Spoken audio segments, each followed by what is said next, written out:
Առաջին հերթին ուզում եմ անդրադառնալ օրվա խորհրդին 5 տարի առաջ այսօր լուսաբացին Ադրբեջանի Հանրապետությունը լայնածավալ հարձակում է սկսել Արցախի դեմ, ունենալով մեկ նպատակ՝ տիրել Արցախին։ Եվ այսօր մենք մեր հարգանքի տուրքն ենք մատուցել 44-օրյա պատերազմի ընթացքում զոհված մեր բոլոր հայրենակիցներին, որոնք ընդունել են այդ հարվածը եւ իրենցից կախվածը արել են, որպեսզի կարողանանք կանգնեցնել Ադրբեջանի եւ ոչ միայն Ադրբեջանի, այլ ներգրաված բոլոր ուժերի այդ հարձակումը Արցախի նկատմամբ։ Ինչ վերաբերում է կարող էինք կանգնեցնել կամ խուսափել այդ պատերազմից, մենք տարիներ շարունակ տեղյակ եք, որ ձևավորված եղել Մինսկի խումբ, որը զբաղվում էր այդ հակամարտության կարգավորմամբ եւ տարիներ շարունակ լսում ենք վստահություններ, որ Արցախի հարցը ունի ռազմական լուծման տարբերակ։ Ցավոք սրտի, թե աշխարհում, թե ընդհանրապես փոխվել է իրավիճակը, իրադրությունը, տեսակետները եւ այսօր տեսնում ենք եւ ականատես ենք լինում, որ աշխարհում շատ ու շատ հարցեր լուծում են ուժի տարբերակով։ Իսկ ինչ վերաբերում է կարող էինք խուսափել, թե չէ, ինձ թվում է ես այդ հարցին այս բան չեմ կարող պատասխանել։ Պարոն Շահրամանյան, հիմա ասում են Հայաստանի ու Ադրբեջանի միջև այլևս խաղաղություն է։ Դուք ինչպես եք գնահատում այս խաղաղությունը, արդյոք սա իրական խաղաղություն է։ Մենք ողջունում ենք ցանկացած նախաձեռնություն, որ ուղղված է խաղաղության։ Դա կլինի Ադրբեջանի հետ, մեր հարևանների հետ, այլ հարևանների հետ։ Սակայն մենք մշտապես նշում ենք, որ արցախցիների հարցը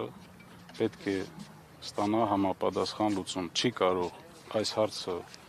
համարվել լուծված, եթե արցախցին զրկված է իր հայրենիքից, իր գերեզմաներից, իր սրբություններից։ Ես բազմիցս դա նշել եմ։ Եվ այսօր աչք փակելով այդ հարցի վրա, ես կասեի, որ մեծ խնդիր են ստեղծում հնարավոր է հետագայի համար, թե Ադրբեջանում, թե Հայաստանում։ Այս հարցը պետք է ստանա համապատասխան լուծում, արժանապատիվ եւ անվտանգ վերադարձի տեսքով։ Շատ են ձեզ մեղադրում, ձեզ արցախցիներին, որ դե մնայիք կռվեիք, չգայիք, չտայիք։ Այս խոսույթին ո՞նց եք վերաբերում։ Այդ խոսույթին ես լուրջ չեմ վերաբերվում, քանի որ նման արտահայտություն անող մարդիկ չեն կարող իրանց լուրջ ազնվորություններ համարեն։ 2020 թվականի պատերազմից հետո ստեղծված իրավիճակում Հայաստանի Հանրապետության, Ադրբեջանի Հանրապետության, Ռուսաստանի Դաշնության նախագահները ստորագրել են մի փաստաթուղթ, որով դադարեցրել են ռազմական գործողությունները։ Եվ եթե հնարավոր էր շարունակել պայքարը, տրամաբանական է, որ դա պետք է շարունակվեր 2020 թվականին։ 2020 թվականից հետո մենք ունեցել ենք մի իրավիճակ եւ Ադրբեջանին փոխանցվել են շրջաններ Արցախի շուրջ, փոխանցվել են ռազմական մեծ նշանակություն ունեցող դիրքեր, Ստեփանակերտի վերևում Շուշիում տեղակայված էր Ադրբեջանի զորքերը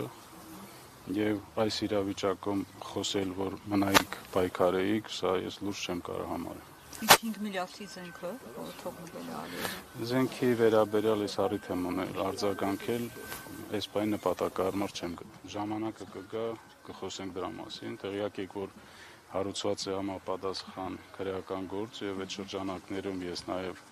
հրավիրվել եմ որպես վկա հարցաքննվելու եւ բոլոր պատասխաններս ես այնտեղ հնչեցրել եմ։ Պարոն նախագահ, դուք 44-օրյա պատերազմին չեք նախագահել, բայց այդուամենայնիվ ուժային կառույցի ղեկավար եք եղել։ Այդ տարիներին պատերազմի ընթացքում ներողություն կար, տպավորություն կարծիք, որ հանգուցալուծում այսպեսին պիտի լինի։ Ես պատերազմի ընթացքում ուժային կառույցի ղեկավար չեմ եղել։ Ոչ, այսպիսի վերջնական տարբերակ մենք չէինք պատկերացնում, չէինք կանխատեսում եւ իմ կարծիքով մենք ձգտել ենք անենք ամեն ինչ, որպեսզի այսպիսի արդյունք չունենանք։